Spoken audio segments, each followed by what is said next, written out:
If you've ever wondered what it's like to watch the dead, let me warn you, they're never truly alone, even when the room is empty.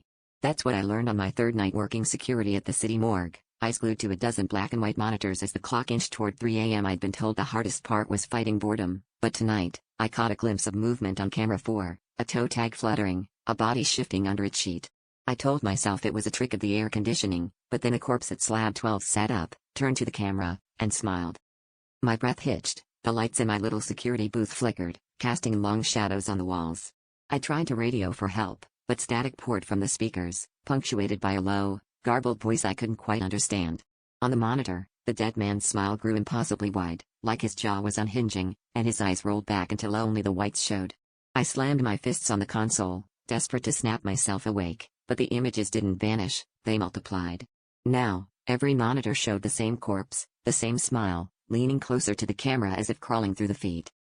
Panic set in. I tried to leave the booth, but the door wouldn't budge, and the temperature dropped so fast my breath fogged in the air.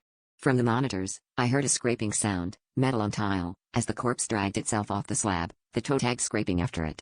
My own reflection in a glass started to distort, lips curling upward in a grotesque imitation of the corpse's grin, as if something was pulling at my face from the inside out. That's when I realized the voices in the static weren't coming from the radio, they were whispering from the speakers built into the ceiling, chanting my name again and again. On the main monitor, the corpse pressed its face against the lens, skin splitting at the seams. The lights died completely, and the last thing I saw was my own smiling reflection, grinning back from every frozen screen.